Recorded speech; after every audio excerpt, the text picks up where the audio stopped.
sorry, am I in the way? No, you're good. Maybe both of you scooch one over, just to, yeah. Okay.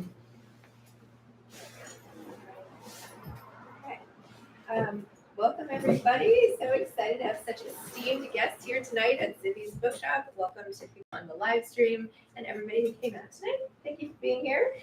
We have Casey Sherman, and he's so accomplished. I have to read his whole bio. And then he has so much more coming, which is really exciting. He is the author of A Murder in Hollywood: The Untold Story of Tinseltown's Most Shocking Crime, which we can't wait to hear about. New York Times, Wall Street Journal, USA Today, Boston Globe bestselling author. All of these are basically movies or shows. The Finest Hours, Patriots Day, which is so good, Helltown, which we were just discussing, and so much more. The Last Days of John Lennon, 12, The Inside Story of Tom Brady's Fight for Redemption. We have a casting call here. Hunting Whitey, The Inside Story of the Capture and Killing of America's Most Wanted Crime Boss. And Dave Welch is here, who is another New York Times bestselling author and the co-author of many of the books that you just mentioned. Dave and I have been writing partners for 10 years now. We wrote the book that became Patriots Day with Mark Wahlberg, and that started our professional relationship. Dave and I were journalists in the Boston area, and we always circled each other's work for a long time. And then when the bombings happened in Boston, I was asked to write a book about what was going on. And Dave was right in the middle of the smoke and fire on Boylston Street and in Watertown as all of this was unfolding, literally around us. So I couldn't do it alone. Dave and I talked about our approach to the story, and our approach was different from what our publishers were looking for. They wanted our focus to be on the bombers, the Tsarnaevs. We didn't want that. We wanted the focus to be on the ordinary heroes, ordinary men and women that broke through the barricades on Boylston Street after the bombs only for one purpose, which was to save lives. So this story that we wrote called Boston Strong, later Patriots Day, is really a valentine to ordinary heroism and courage. And we all hope we would be, in a similar situation. If that happened to us, how would we react? Would we run away from a situation, or would we run toward the fire and try to save somebody's life? And that became Patriots Day. And then Dave and I have written so many books together since. And Dave, sometimes we like solo projects, much like, Mick and Keith or John and Paul. We've got to break away from each other and do something different. Dave wrote a spectacular book. Keith. Yeah. Dave wrote a spectacular book a couple of years ago called Riding with Evil, which is about an ATF agent who penetrates one of the most deadliest motorcycle gangs in America called the Pagans. And that became a huge bestseller for Dave. And as he was doing that, I was writing Helltown. And once Helltown came out, then it became, okay, what am I going to do next? So, Dave, let's go. Yeah, well, thank you, Zibby, for having us. A round of applause for Zibby. Absolutely. And thanks everyone who came out. It's wonderful to be here in Santa Monica. The last time Casey and I were here in Santa Monica together, we were stalking Whitey Bulger's old haunt, which is around the corner, the Princess Eugenia Apartments. And we came out here while we were writing that book, and we went to the apartment, and we were the only journalists to ever get inside. And we saw they actually happened to be remodeling it at the time. So we got in there and we got to really see where Whitey Bulger hid for 16 years, So it was kind of crazy. Big part of that book, if you decide to read that one, it all happened here. And he really hid in plain sight. And that was a big part of that story. So, as Casey said, we've now done 6 books together, I believe. The last book we did together, we did Whitey, and then we did a book with James Patterson called The Last Days of John Lennon, which was a very amazing book to be able to write. We went to New York and interviewed everybody that was alive. Paul. And we interviewed Paul McCartney, and we were able to interview everyone that was alive, that, all the police officers and judges and lawyers and witnesses who were involved in that case. So that was a lot of fun. And then, as Casey said, I started my biker book, and he did Helltown. And then Casey did this one, which I'm very excited about. Yep. It came out Tuesday. It's really an incredible story, Casey. It's an incredible journey you're about to go on. You're already on. So why don't you start by just telling us what's the story? What is it about? I'll take it a little bit back in terms of why I wrote the story. Dave and I share an agent. Peter Steinberg, who hopefully is watching tonight. So kudos to Peter for putting this story on my lap. After I wrote Helltown, which is about Kurt Vonnegut investigating a serial murder case on Cape Cod, and that's a true story, my agent said, you gotta reach that level again. That's something big. And I said, okay, well, let's go over some ideas. And he sent me a Time Magazine article about Lana Turner and Johnny Stompanato from 1958. Now, the only reference I have of that couple was from one of my favorite films, LA Confidential. And if you remember, Kevin Spacey and Guy Pearce, they're in the Cafe Formosa in the film, and they approach what one of the cops believes is a hooker that's cut to look like Lana Turner, but it's really Lana Turner, and she throws a drink in his face. So that was really kind of the only example of what Lana Turner was like. And I told my agent, I said, there's been so much written about this for 60 years. This case happened back in 1958. Give me 2 weeks, and if I can find something new to contribute to the story, then we'll move forward. And over the course of 2 weeks, one of the things that Dave and I really rely on as authors is our background as journalists. So we can dig really deep into stories. And I was shocked that knowing this story, and basically what it is Lana Turner, who was the biggest Hollywood star in the 1940s and early 1950s, falls in love with a gangster. And she doesn't know he's a gangster at the time, and we'll get into a little bit about how that all worked out.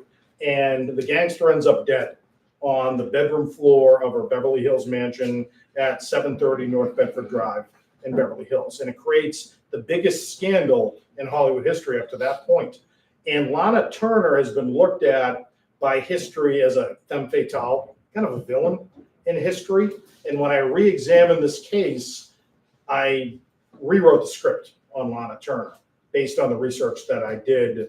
And this book elevates her to, I think, her rightful position as a feminist icon and a pioneer of the Me Too movement. And now people are going to be learning about Lana for the first time. And it's a great introduction to who she really was, not who history told us she was. So with that explanation there, Casey, who is Lana Turner? Like, who is she? So in 2024 parlance, she is Margot Robbie. She is Taylor Swift.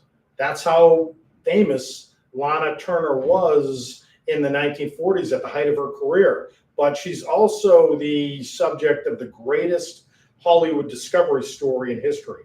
It was Lana Turner who was sitting on a stool at a soda fountain when she was 15 years old across from Hollywood High School, and she's discovered by a talent agent. Now, that became an incredibly famous story and kind of manipulated over time, but it triggered hundreds, if not thousands, of young women to cobble together bus fare, train fare, all to go to Hollywood, and they all sat on soda fountains, stools with sodas, hoping to be discovered. And Lana was discovered at 15 years old, and she gets an agent, Zeppo Marx, who is Groucho's brother. And Lana, he asks her, how old are you? And Lana says, I'm 15. And he says, never, ever tell anybody you're 15 years old again. From now on, you're 18. So at 15 years old, Lana loses her innocence, really. She's got to become an adult at 15. And as much of this story revolves around the kind of the ascension of organized crime in LA, I also focus on the toxicity of the studio Hollywood system at the time. Harvey Weinstein doesn't happen in a vacuum. He's just the next generation of the movie mogul that manipulated and destroyed careers going all the way back to the 1930s. Lana was a young child actor working on the same movies as Judy Garland, as Mickey Rooney, and the studio heads were completely, I would say, destroying these kids, hooking them up on amphetamines when they were just kids because they wanted them to work 70-hour work weeks. So we all look at the tragedy that befell Judy Garland. I blame the studio for that. They hooked her on drugs at 13 years old. They fed them a diet of chicken broth and cigarettes. So these kids were starved, they were drugged, and they were forced to work on these family-friendly pictures. And that's how kind of Lana, grew up in the studio system, and eventually she becomes the biggest movie star in Hollywood because of her work on a film called The Postman Always Rings Twice, which is a great film noir movie. And I think she steps into her own at that time, and she kind of takes the throne or the mantle from Joan Crawford, who before that was the big star, and becomes the biggest star in Hollywood for a period of time. And I think Dave and I write a lot of true crime, and a lot of gangster stories. And I was really focused on how Lana hooked up with this Johnny Stompanato character. Was it love at first sight? Was it serendipity? Nope. So that you're leading me right down the path. But what I was going to ask next, so Lana is being exploited by Hollywood. She's trying to find her own career at a time when young women were chewed up and spit out by this town where we are right now. What was the organized crime landscape in Hollywood at this time? Very unorganized. So the reason why Bugsy Siegel was sent to Hollywood is because of the disorganization of organized crime. Can you just tell us Bugsy Siegel, where did he come from? Bugsy Siegel, sure. So Bugsy Siegel, for those who don't know, was a very notorious mobster in the 1930s and 1940s. And the New York rackets, which were run by legendary mobsters like Charles Lucky Luciano, Meyer Lansky, even Al Capone was kind of overseeing what they called the syndicate in New York. And they looked at Hollywood and the burgeoning movie industry as the next place for them to siphon as much money as they could and to co-opt as many people as they could. And they had one kind of gangster out here. His name was Jack Dragna. And he was disorganized. He couldn't literally, corral all the little fiefdoms and all the little gangs that were running amok in Hollywood. So here comes Bugsy. Bugsy comes out. He lives at Sunset Tower, right on Sunset Boulevard, and he begins to kind of strong arm Jack Dragna and everybody else, and now they all start to work for him. And Bugsy's got a kind of a younger gangster that he mentors named Mickey Cohen. Now, Mickey Cohen eventually will become the Al Capone of LA. He becomes the biggest mobster in LA because he grew up here. He grew up in Boyle Heights, and he understood the landscape, and he was a wild card, and everybody feared him because he didn't trust anybody, and nobody really trusted him. He was a boxer. He was a boxer. Yeah, he was a tough kid, flyweight boxer in LA, but he got his education in New York, and he got his education in Chicago under Al Capone. So he went to his graduate school, right? And eventually comes back to LA, and he and Bugsy begin to take over all of the wiring services, the rackets in LA. And what shocked me, Dave, and you've read the book, is that LA was a violent place in the 1940s and 1950s. There were gangland shootouts and rubouts all over town. And I write a lot about that in the book. So how does this landscape you're talking about, how does that intersect with Lana? It's a great question. And, this book, I kind of swapped chapters. Which, by the way, when you read it, it's masterful the way you bounce between these two worlds. And, as someone who grew up loving the history of Hollywood and gangster history, it's a wonderful weaving of those two worlds. So I appreciate it. It's a big part of the book. And again, I'm a big fan of Raymond Chandler. I'm in all the old Hollywood LA noir stories. I just love them. So the idea that I could provide a contribution to that canon of hard-boiled LA crime stories was a great opportunity for me. And that's it. Thank you. And I go back between Mickey Cohen's ascension in Hollywood and Lana's ascension in Hollywood, and ultimately how organized crime and movie stars converge. Now, what was interesting, Dave, is that every mob star wanted to be a movie star, and every movie star wanted to be a mob star. So you had this ecosystem in Hollywood in the 40s and early 50s where they were all palling around with each other. Bugsy Siegel was attending the same parties as Lana Turner. So they, they knew each other, they palled around with each other, and they understood this is a land of make-believe, and it's also a land of taking what you demand. And where the two worlds converge with Lana, and this is one thing that I raise in the book that I don't think any journalist has ever brought up before because they didn't recognize it. Again, Johnny Stompanato, her swarthy gangster boyfriend, she didn't just fall in love with him. Didn't meet him on a street corner. Didn't meet him at Schwab's pharmacy having a soda. Mickey Cohen put a target on Lana Turner's back. Mickey Cohen had survived assassination attempts in downtown LA. He had gone to prison. He gets out of prison. He doesn't want the violence anymore because he survived all that, but he's still a criminal. And so he says, I'm going to target Hollywood's biggest stars for extortion plots, for blackmailing. And they tried to do that. Johnny Stompanato was the tip of Mickey Cohen's spear because Johnny was handsome, he was rugged, he was a little dangerous. And I think, some of the actresses, were attracted to that. Most importantly, Lana. The first actress that they try to target is Janet Leigh. Janet Leigh has just just filmed Psycho, and she wants nothing to do with Johnny Stompanato. So then they focus on Lana. And Lana is at a moment in her career where she is no longer the biggest star in Hollywood. She's had to hand that baton over to Marilyn Monroe.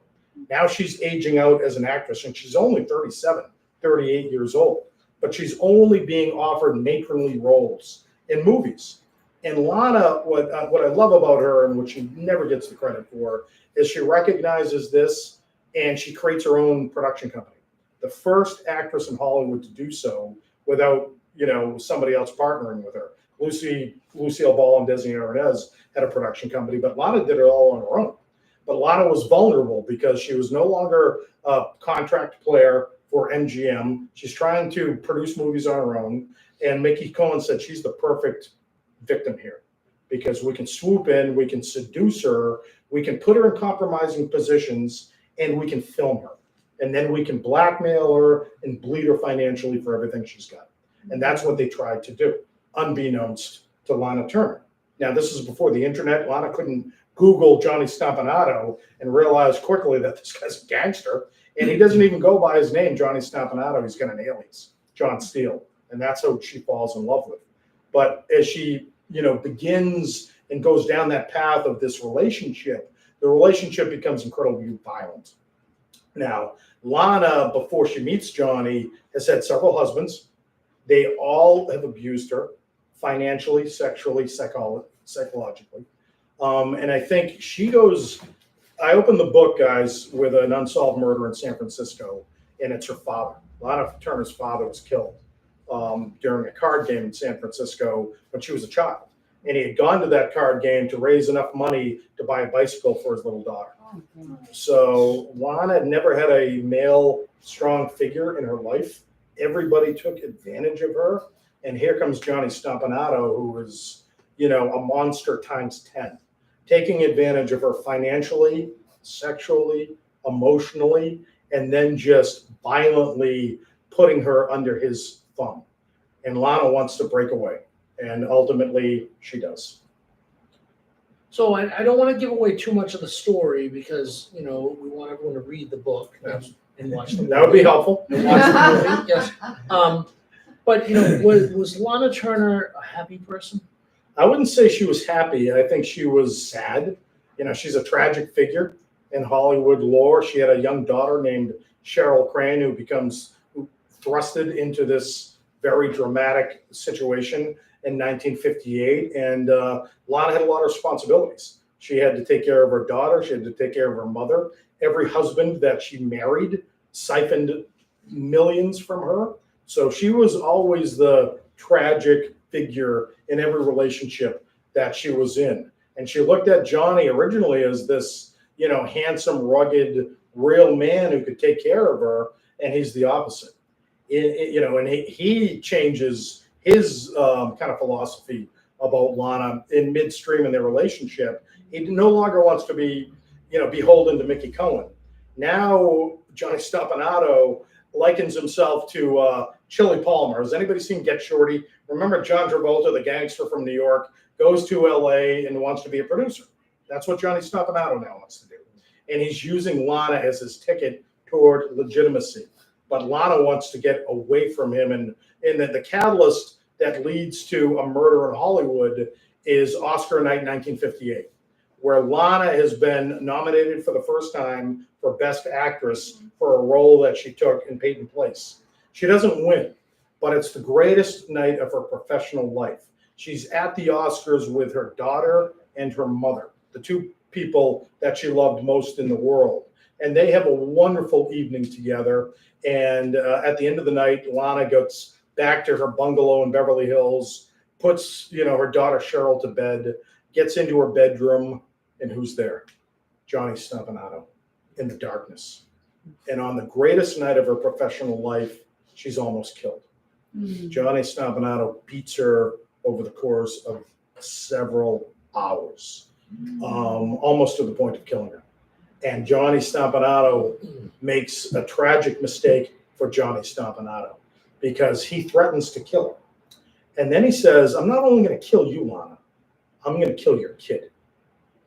And at that moment, light dawns on Lana. It's either him or me, and I've got to protect my child. So what unfolds over the next couple of weeks ends up with Johnny Stompanato dead on the bedroom floor of a rented Hollywood mansion in Beverly Hills. I was going to stop you there. We don't want to, no spoilers. Tell us a little bit about Lana's movie career while this crazy relationship with Johnny Stompanato is unfolding. Obviously, Postman Rings Twice, Peyton Place. What's her career like, and what's her life like in Hollywood? So she is getting her agency back. She's getting her voice. She's getting her power. She creates her own production company. And the first movie she produces is a film called Another Time, Another Place. And it's filmed in England. And she casts a young unknown actor from Scotland named Sean Connery as her lead, as her co-star. And I will give you this story just because it's too good not to tell in mixed company here. Johnny Stompanato ends up in England and confronts Lana on the set of her new movie because all of the Hollywood gossip rags are now linking Lana with Sean Connery. And Johnny can't take that. Was it true? It may have been true. I never really landed that or nailed that down. I don't think it was true because they were working nonstop. And Lana was just so exhausted in her personal life. I don't think she wanted to bring another paramour into her world. I think she was very business focused and treated, Sean as a young actor who she really had to teach how to act. And she talked about that in a memoir that she eventually wrote. So Johnny Stompanato shows up on the set, and he's brought a gun with him to England, and he whips out a revolver and he thrusts it toward Sean Connery. Sean Connery beat him like a dog. It's a great moment in the book.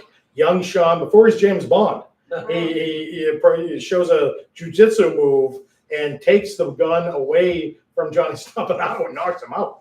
And again, that's such a beautiful scene that I can't wait to replicate our actual film on this. But for one moment, Lana's got somebody that's going to defend her honor and defend her character. And Johnny Stompanato is so embarrassed by what happened, it just makes him angrier and makes him more violent.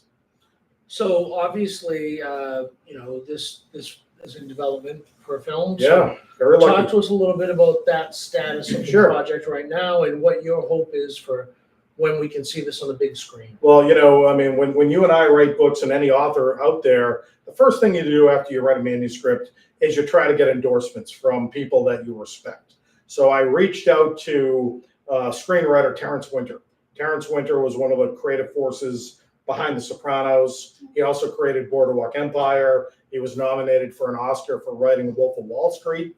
We've known Terry for a long time, and I just asked him to blurb the book. And he wrote me back 2 days later, and he said, has anybody optioned this for a film yet? I said, not yet, Terry. He goes, okay, can I do it? I said, kidding? Getting somebody like, with his talent and, the way he writes so visually, I said, yeah, absolutely. So he and his wife, Rachel Winter, was the producer of Dallas Buyers Club with Matthew McConaughey.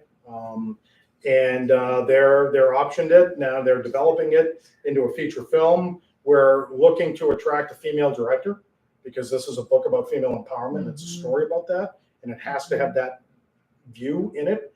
And once we land our director, Terry's got relationships with the Margot Robbies of the world from Wolf of Wall Street and so many other people that we can go to. And, we're looking at this as a real prestige role for any actor to play. And I think every actor in Hollywood owes a debt of gratitude to Lana for what she went through. Everybody all the abuse that she took until the night that she had to get her power back. Now, the story that you'll eventually read when you read the book, there is a murder, and ultimately it's a whodunit. Was it Lana Turner that killed Johnny Stompanato, or was it Lana's 14-year-old daughter? I make the very strong argument that it was Lana. And why I do so, you'll read in the book, and there's a reason behind it. But the ending of the book, and I'm very proud of it because Lana outlasts all of her antagonists. The ending of the book is a moment between Lana and her daughter where they regain their agency and regain their voice in Hollywood. Where is Lana's daughter today? Lana's daughter, from what I understand, is living in Palm Springs. She is, I believe, 90. Wow. She's written her own book. It's called Detour, and it's a very tragic story about growing up the daughter of Lana Turner and being subject to a litany of abuse. Cheryl Crane to this day still takes responsibility for what happened in Lana Turner's mansion. And with this book, I'm trying to tell, Cheryl from afar, you don't need to do this anymore. You don't need to protect Mom because I'm protecting Mom in this book. I'm elevating her. She's no longer a villain, at least in my eyes. She's a hero, and she should be, celebrated and championed that way. So I'm just a couple more things, then I'm gonna open up to the wonderful people that have joined us here today. Beautiful Zibbies, amazing. Thank you. And all Yes, the people out exactly. there watching the live stream.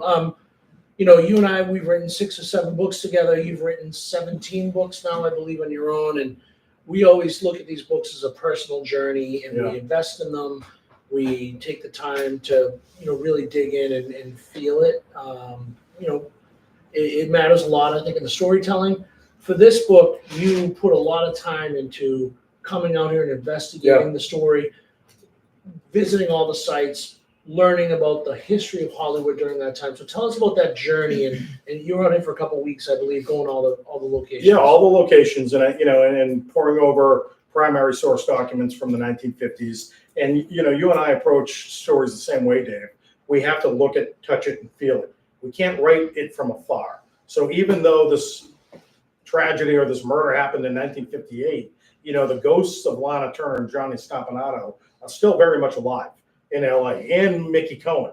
So it was my job to go to all the places that still exist, whether it's the Hotel Roosevelt in downtown Hollywood, the Cafe Formosa, which is where they still have a booth dedicated to Lana Turner and Johnny Stompanato. I went out here to Santa Monica and then eventually to Brentwood, where Mickey Cohen lived and where Mickey Cohen's house was bombed in the early 1950s. And I write about that in the book. And I just wanted to get a sense of what it must have been like when all of this happened, so I could write very visually and viscerally for the readers. Which you do, and it's a wonderful book. Everyone here should really appreciate it. Last question, what happened to Mickey Cohen? So Mickey Cohen, he never believed that young Cheryl Crane murdered his henchman, Johnny Stompanato. In fact, after Johnny Stompanato was killed, Mickey Cohen hunted Lana Turner on the streets of Hollywood. He had thugs with guns, with knives, and bottles of acid, where if they stumbled upon Lana, they were going to throw that acid in her face, either kill her or at least ruin her career. But Lana always stayed one step ahead of Mickey, or one step behind. So that never happened, and Mickey eventually gets arrested and convicted for an unsolved murder. He gets thrown back in prison, and another prisoner beats him over the head with a lead pipe, and Mickey's never the same again. So he's mentally impaired for the last 10 years of his life. And again, karma is a bitch, right? Sorry, but it is. When you prey on people, these things are going to come back to you tenfold, and the tragedy that befalls Mickey Cohen is very fitting for what the pain and the violence that he put other people through. Did he die in prison? He died. No, he died in L.A. in a small little apartment. He lost his power. He was, not the same Mickey Cohen that he was in the 40s and 50s, and nobody really cared about him by the time he died. And whereas Lana survives everybody. Lana has a career for herself. Lana's on Falcon Crest in the 1980s with Lorenzo Lamas. So Lana, regains her sense of self and outlasts everybody that's ever tried to abuse her and use her. I keep saying last question. I love this conversation's wealth of knowledge right here. But what happened with Lana? How did her life end? So, she had lung cancer because she was a heavy smoker, which wasn't certainly a surprise for actors back in the 1950s. But she worked right up until I think the day she died. She was kind of a grande dame of Hollywood in the late 1970s or early 1980s, featured on Love Boat or Falcon Crest. But she worked. She was a working actor until the day that she passed. And how old was she when she passed? She was in her 70s. So she lived. She lived here in Hollywood. She lived here in Hollywood, and she lived a full life. And she really is one of those stories, tragically told, but ultimately uplifting in terms of how she eventually conquered her demons. Well, the book is called A Murder in Hollywood, and this is the author, my good friend Casey Sherman, and the book just came out Tuesday, and we're hoping movie within a year or two. We had Terrence Winter involved and some great folks, and Casey, another bestseller. Thank you, so sir. excited. I'm going to open it up. First of all, a little applause. Well done. And we'll open it up with some questions about this or any of Casey's other books. Sure. What year was Lana born? So Lana was born in the early 1930s in Idaho. That's where her parents met each other. And ultimately they migrated to San Francisco, where Virgil Turner, Lana's father, was tragically killed in a car gang. Okay. Next question is her daughter. Yes, Cheryl. What year was the daughter born? Cheryl. So Cheryl was the product of Lana's marriage to Stephen Crane. Stephen Crane was a aspiring nightclub owner in L.A. But typical for Lana, she falls in love with a guy. Stephen Crane passes himself off as a scion of a tobacco fortune from the Midwest. And Lana thinks, okay, well, now he's going to take care of me. I don't have to take care of him. It's all a lie. They eventually go back to the small town in Indiana where Stephen Crane came from, and his family fortune was a pool hall. That was it. So she had been lied to. She'd been abused. And with Cheryl was a very difficult delivery, which is why Lana never had another child. And, there was the relationship between mother and daughter ebbed and flowed over the course of their lives, and I think that it was a difficult relationship for both of them all the way to the end. But I do think that Cheryl, and if she's watching this, I think that she had a lot of responsibility for her mom. And what year was she born? I don't remember. Well, I think you said she was 90. Who was 90? No, Cheryl's 90 now, so you do the math. 90. She was 14 in 58. So go down from there. But she's in her late 80s or if not, 90 at this point. So I don't think she's in great health now. I did try to reach out to her, in the writing of this book, and I never heard back, and I was fine. I do think that now she's just keeping that story alive and taking the responsibility out of the love for her mother. And, we all love our parents and we would all do anything we could for them. But I do think she did so because so many people villainized Lana. And I didn't want to do that. Okay. And one last thing, sorry. I don't ask me any dates because The father, Crane? Yeah. What happened to him? So Crane actually did become a successful nightclub owner in LA and led a pretty respectable life. He shared custody of Cheryl with Lana, and there's a gamble that happens after the murder in Hollywood where Cheryl takes responsibility for the murder based on advice of Lana's attorney. Lana didn't come up with this idea. Lana's attorney, who was basically the Johnny Cochran of 1958, he was a fixer. The first call Lana makes after Johnny's dead on her carpet isn't to Beverly Hills Police. It is to her lawyer. Her lawyer shows up and for the next 90 minutes cleans the crime scene. Dave and I have investigated over 100 homicides together and apart. I've never seen a cleaner homicide scene in my life. And this is a guy that was stabbed in the abdomen. That place should have looked like a bloodbath. And you can't find a speck of red on this lily white carpet in her room. All the bedding on the bed has been taken and burned. There was a private investigator who later claimed he was inside that bedroom that night and he did the cleaning and he watched as Jerry Giesler created this narrative. And what I think happened is Giesler sees Johnny Stompanato, Johnny's dead. It was a knife that Lana had purchased the day before the crime. And he realizes after Lana Turner tells him why she killed him, okay, it's premeditated. I don't care how many times Johnny has beaten you over the past 2 years, and the police won't care. This is 1958. You know, this is a different world. It's a male-dominated world. So there was a likelihood that Lana would have been arrested and put on trial for first-degree homicide. And the death penalty was very much alive and on the table for Lana Turner. So the attorney says, I'm taking the knife out of your hands, and I'm going to put it into Cheryl's.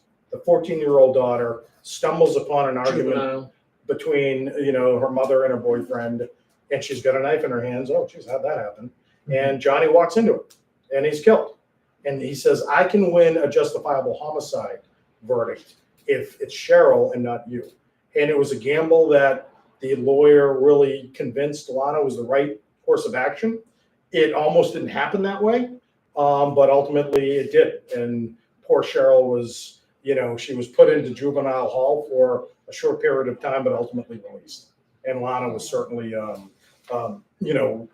given no responsibility for the crime. But remember, guys, there's no statute of limitation on murder anywhere. So for the rest of Lana's life, she was always looking over her shoulder because at any time, those criminal charges could have been filed. And what really speaks to me about this case and Lana's culpability or responsibility in the crime is that Johnny Stampanato's family never believed that a 14-year-old girl could sneak up on a combat veteran from World War II and a gangster and just knife him and kill him. Mickey Cohen didn't believe it either. So the Stompanato family files a wrongful death suit against Lana. And several months have gone by since Lana has been basically acquitted of the crime and depositions are taken. And now all of the stories aren't matching up like they did so freshly after Good Friday 1958. And the lawyer for the Stompanato says, I got her.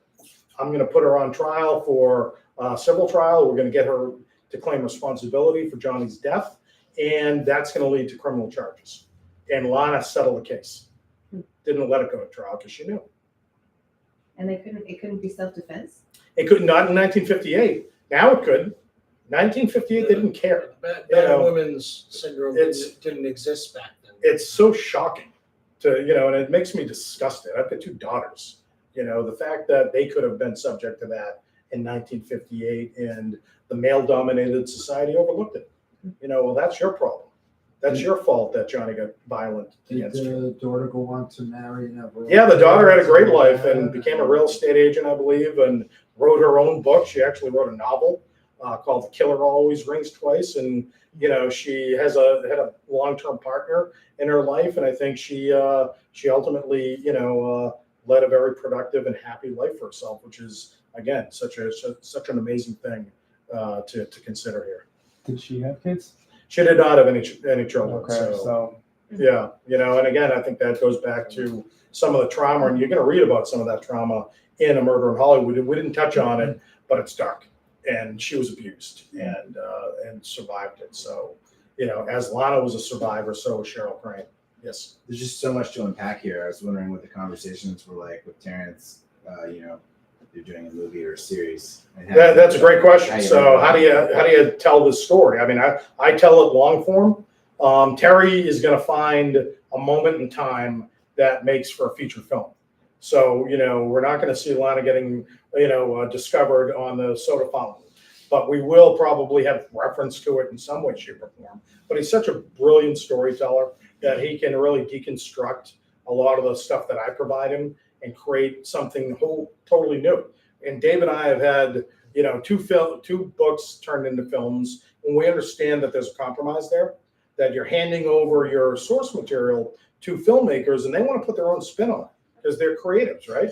And you just have to trust that system and hopefully it works. Yes. I was wondering, do the mobsters ever, that time period when they were kind of mixing, did they ever help fun films or kind of, were they part of that process ever? Well, they didn't help fun films. They stole money Okay. from every film that was ever made in Hollywood. And the great thing about, organized crime, I shouldn't say great thing, but the ironic thing is that Bugsy Siegel, for example, and Mickey Cohen, they had gambling dens up and down Sunset Boulevard.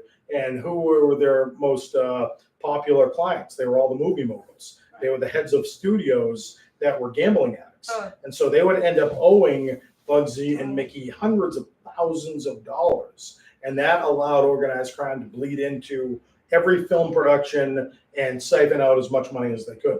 Now, what I learned for the first time the other day, and what Terrence Winter found out for me, he goes, the only actor that stood up to Bugsy Siegel, because Clark Gable didn't stand up to him, George Rapp didn't stand up to him, Jimmy Stewart.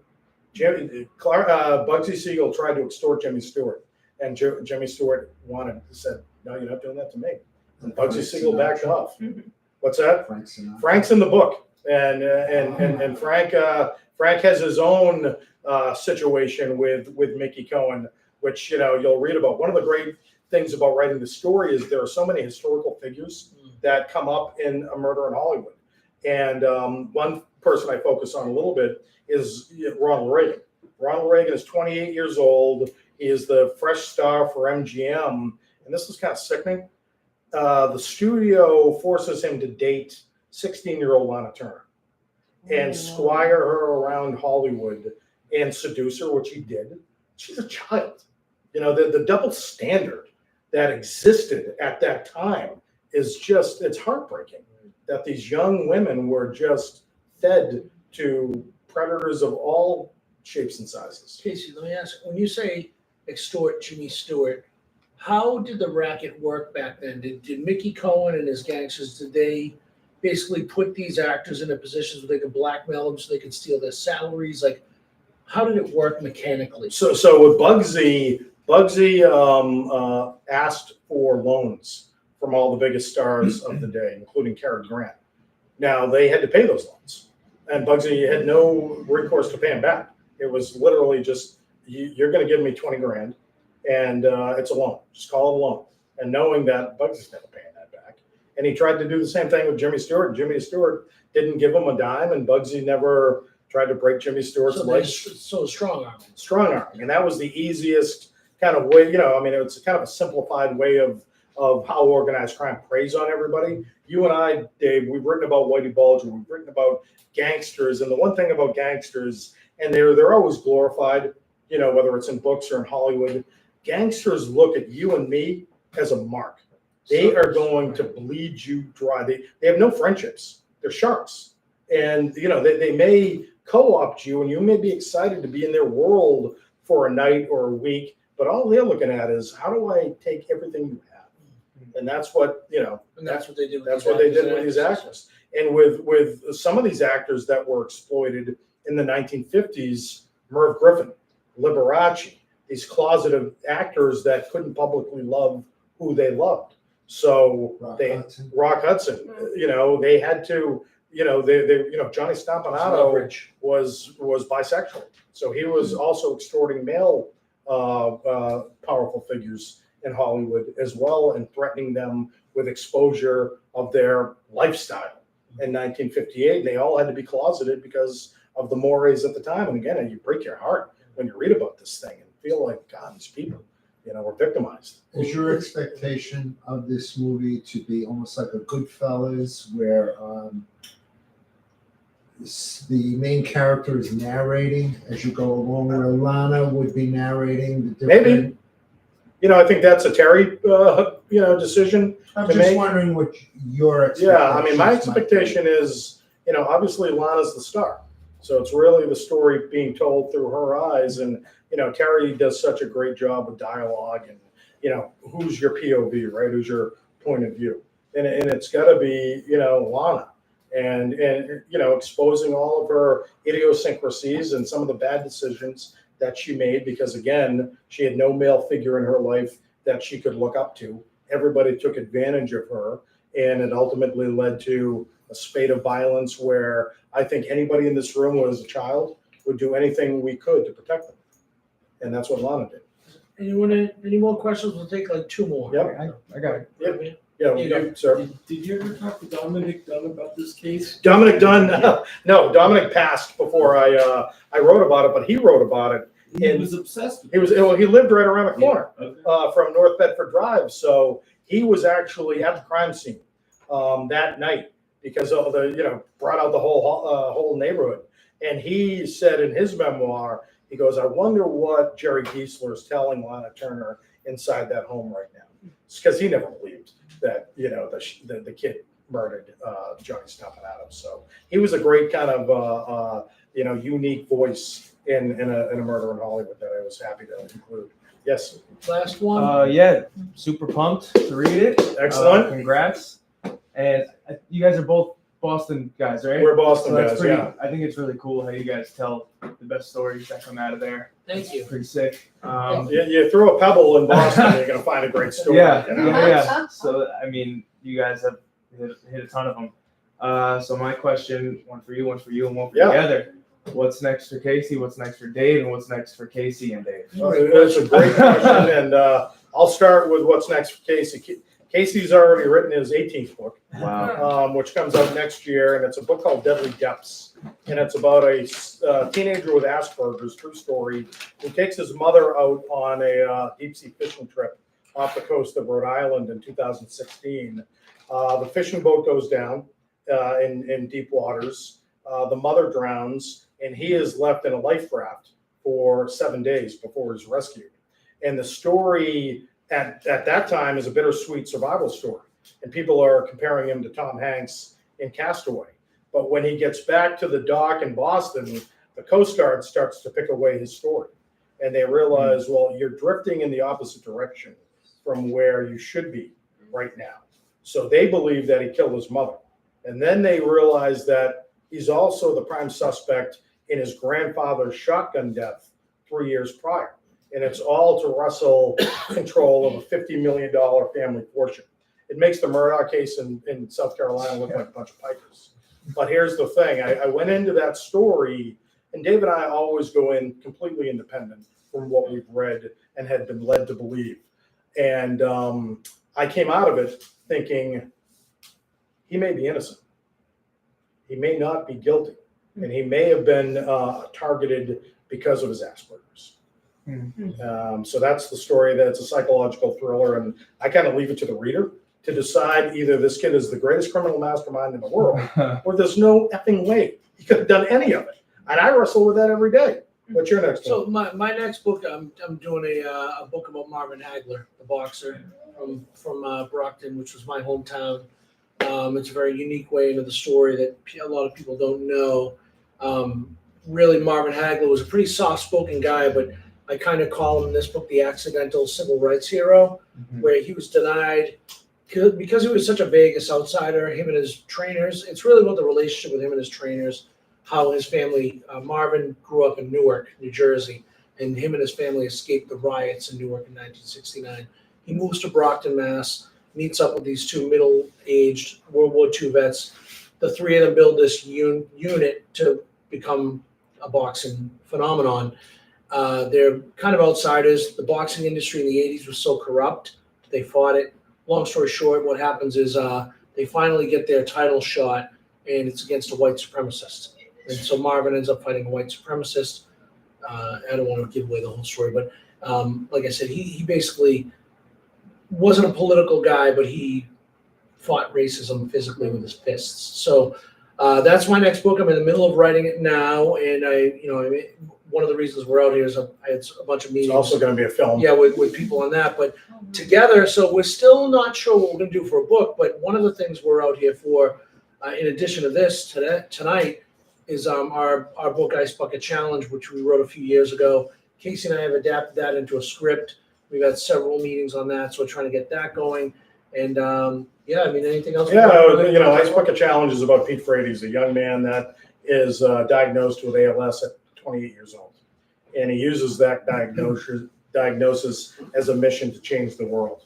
And he creates the Ice Bucket Challenge, which ultimately generates $200 million to fight ALS and fund the creation of these drugs that now regress ALS. Wow. Pete eventually lost his battle, but it's a very uplifting and inspiring story that Dave and I wrote. We're also kicking around a book that we're very high on.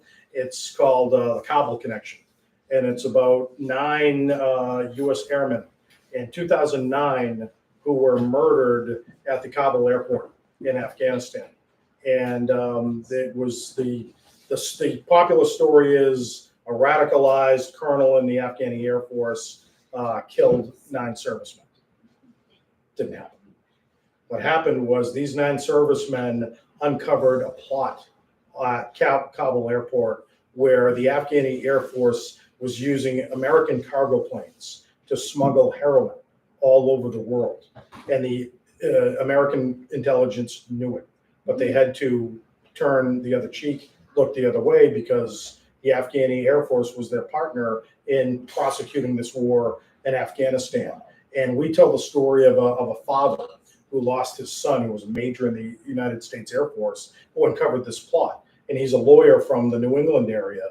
And he never believed the official story. He's dogged, the chambers of power in Washington for 10 years. And all the information that he provided us shows that this was a gangland hit to silence American soldiers, and the American government knew it. Wow. So we're excited about that one. Yeah. Just a few things on our plate. Yeah, exactly. How far into his career was the Hagler-Hearns fight? It was his title fight. It was his first. So Hagler-Hearns was his 6th or 7th title defense. That was after the one I'm after writing the about. one you were So the fight I'm will writing you about was his touch onto title that or shot. no? Probably not, Okay. because that'll be a postscript. But because- greatest 8 minutes Yeah, in It's the greatest boxing fight of history. all time. Yeah, it is. But Yeah. but I think there's a documentary about that fight. Yeah. Tommy Hearns has written his own book called Hitman, and I just feel like no one knows the story that I'm telling about how Hagler escaped Newark, fought the corruption in the industry, and then fought in this racially charged fight, and then was pelted with bottles. So Dave grew up in Brockton, where Marvin fought, and Dave and I actually we produced the memorial service for Marvin Hagler in Brockton.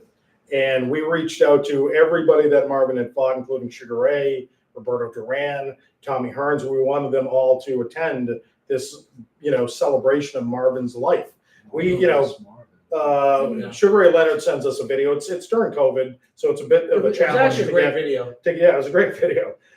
Everybody sends videos. We don't hear anything from Tommy Hearns, but we know that Tommy Hearns goes to a seafood restaurant in Detroit like once a week. And we call that seafood restaurant and we just say, we're from Boston. We're doing this for Marvin. If give him our information, get word out to Tommy that this is happening. We don't hear anything. So the day of the event, it's like herding cats. We're trying to placate Marvin's family of like 10,000 cousins that all want primary seats And we on had the field. Stephen A. Smith was there, Yeah. Bernard Wow. Hopkins, Al Bernstein. They all showed up. So I've got my phone and I'm seeing people just kind of take the field and take chairs that had nothing to do with Marvin's family. So I tell one of the Brockton cops, I said, don't let anybody else in. I said, if they come to you and say that they're on the list, flag me. So about a half hour goes by. Dave is doing his thing, corralling all the talents. I'm making sure that nobody's sneaking into this thing. And I get a call from the cop. She goes, I got 2 young guys that say they're on the list. I'm like, okay. I run up there and it's 2 young African-American guys. And they're like, well, we're on the list. And I'm like, what's your names? And they gave me their names and I didn't recognize them. I'm like, sorry, man, I don't see you on this list. And they just part and they say, we're with him. And it was Hearns. It was Hearns' Wow. kids. And Tommy just showed up. Now, we would have given Tommy a first plane airline ticket or first, hotel, limo, whatever he needed. He just came on his own volition to celebrate Marvin. Wow. And I was like, oh my, I'm never starstruck. Yeah. I was starstruck when I saw Tommy that day. Cool as I'm like, that. oh my God, it's you. And we bring Tommy in. He sits right next to Marvin's mother, and it's the hottest day in Brockton that summer. And I asked his sons, I'm like, well, how long is he good for? Oh, he's good for about 30 minutes. He stayed for 5 hours. Yeah. Tommy wow. Harrelson. And he ended up speaking. Gave Yeah. a great little speech about Marvin and talked about the fight. It's actually on YouTube. You can watch the whole Oh, yeah? ceremony. Yeah, it's amazing. What a It was a wonderful day. champion he But was. that's kind of when the seed was planted for me for this fight, for this next book. Both you guys are so amazing. Yeah, I'm thank so you grateful. so much. Oh, well, appreciate it. Hey, thank you. Amazing storyteller. Oh, thank you so much. We love But what thank we you. do. So the book is called A Murder in Hollywood. Murder in For you Hollywood. people out there, Murder in Hollywood, out now, came out Tuesday. The Incredible Casey Sherman. Incredible Let's give Dave it up for Wedge. Casey. Thank you. All right, nice job, brother. Awesome job. That was amazing. Wow, Oh, thank thank you. you.